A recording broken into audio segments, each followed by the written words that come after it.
What's going on, guys, and welcome back to another video. So in today's video, I want to discuss what former President Donald Trump said yesterday.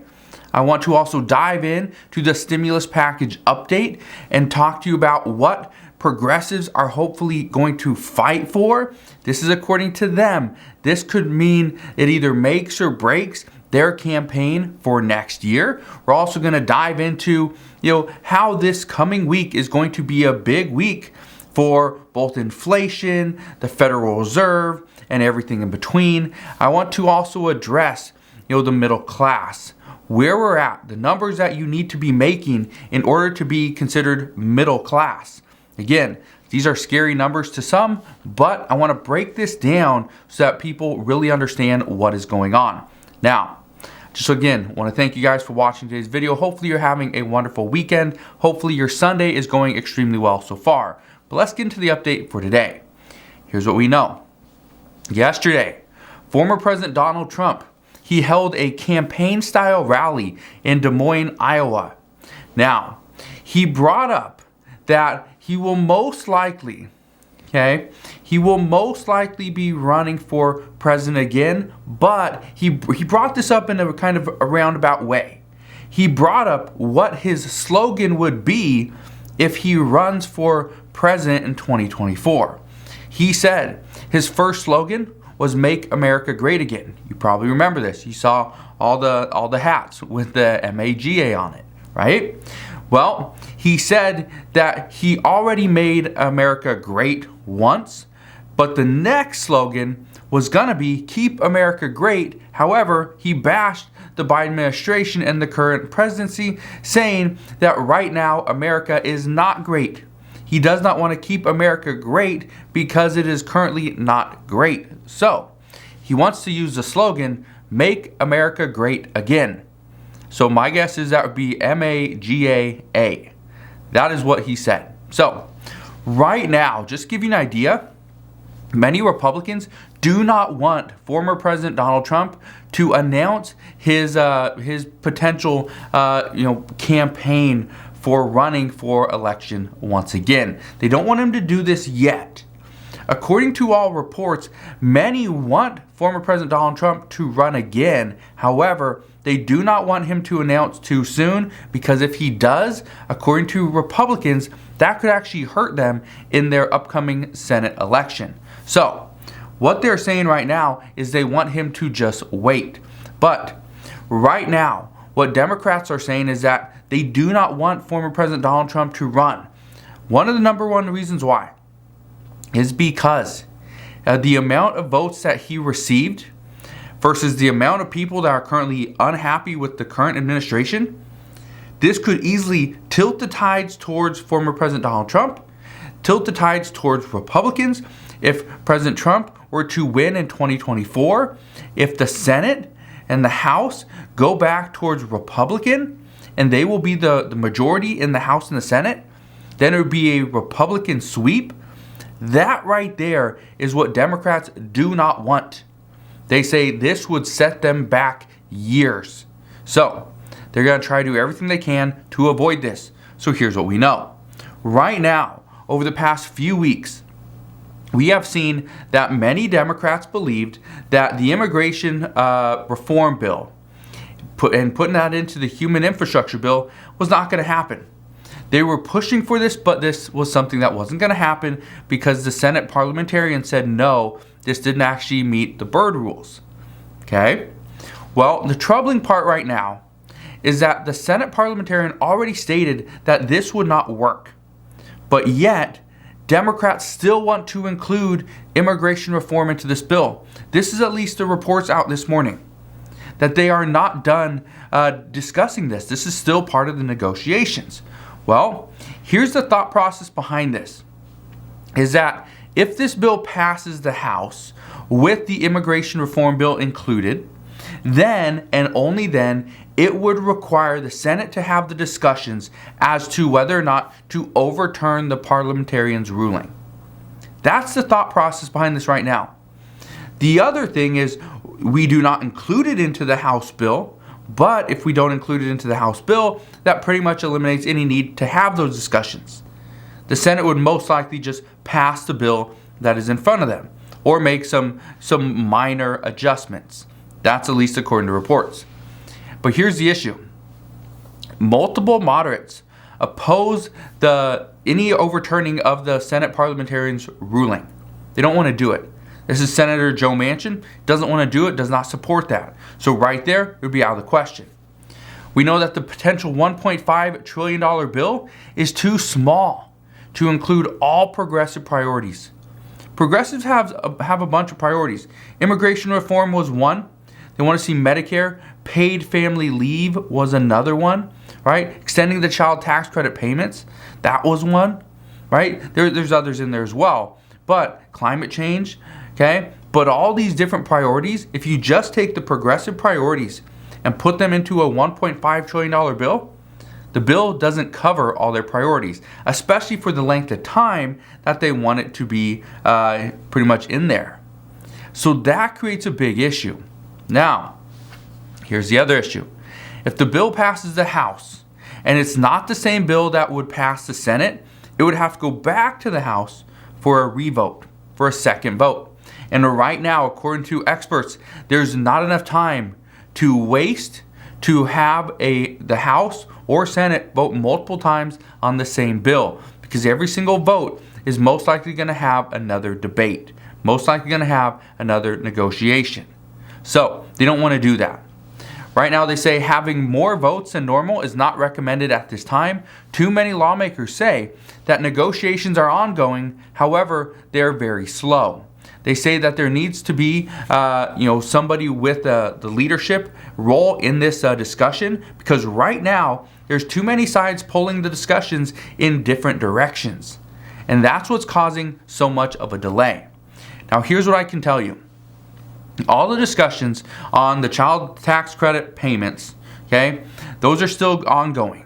However, the discussions right now are, should it be for 4 years, which is going to cost like $450 billion, or should we cut it down to just 2, hope that Democrats win the upcoming midterm elections, gain more control or more ground in the Senate, so that they do not have a 50-50 split. Okay? Let me explain why. If they go for just 2 years, okay, right now, the budget reconciliation requires just 51 votes. Just 51 votes. Okay? Well, it's currently split 50-50. The Vice President, Kamala Harris, comes in as the tie-breaking vote. Usually always votes with her side, which would be Democrats. Well, here's what Democrats would like to happen. If Democrats were to win multiple seats in the Senate, and hopefully some in the House, again, this is according to Democrats, then they could actually be okay if there were 2 holdouts, Joe Manchin and Kyrsten Sinema. That's if those 2 were to win their re-election and would still be senators. But here's what we know. If the Senate is now comprised of, let's say, 55 Democrats and 45 Republicans, then Democrats would have the simple majority if they want to do another budget reconciliation. And they could have a few people hold out and they would still get the bill passed. Or they can try to get 5 Republicans on board and that would pass. And that wouldn't require a budget reconciliation. And so right now, that's kind of what they're looking at. How can we get more Democrats in the Senate? How can we win more seats in the House, right, to make things easier to pass bills? Because when it's a slim majority, which it is right now for Democrats, it makes it almost impossible. And having to get every single Senate Democrat on board, that's a very, very tough task. So what we are looking forward to this week is that we are hopefully going to see the negotiations. They will get, we'll have some more details on that. The goal, according to multiple lawmakers, is to have the top line number figured out. They still don't know what this is. Will it be 1.5 trillion, which Senator Joe Manchin and Kyrsten Sinema want? Will it be 2.5 to 3 trillion, which is what progressives want? I can tell you right now, that's probably not going to happen.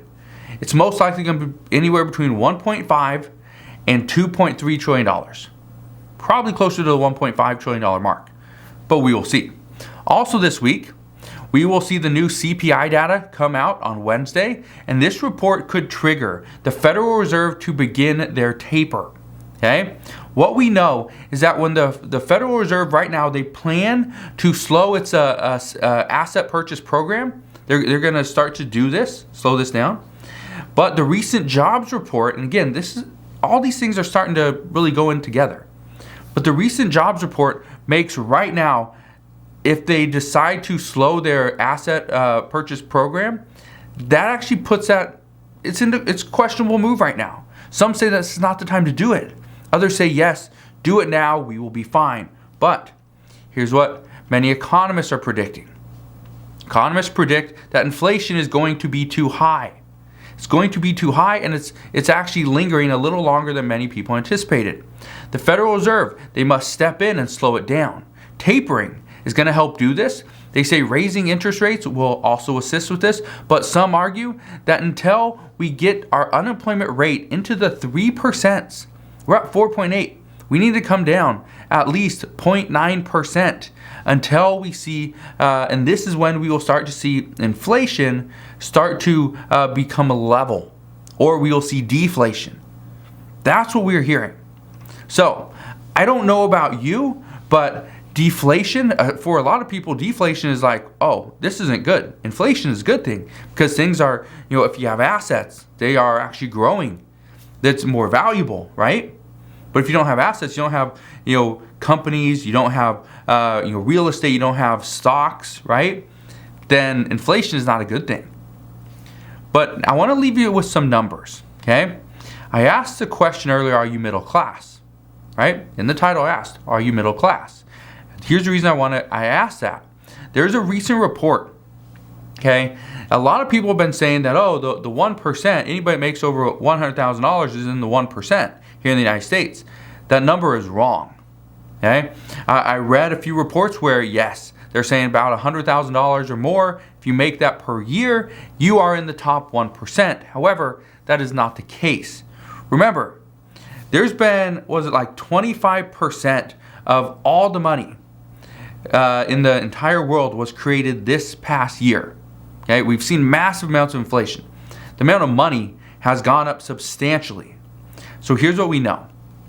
In order to be in the top 1% in the United States, you need an annual pre-tax income of $506,752. Okay?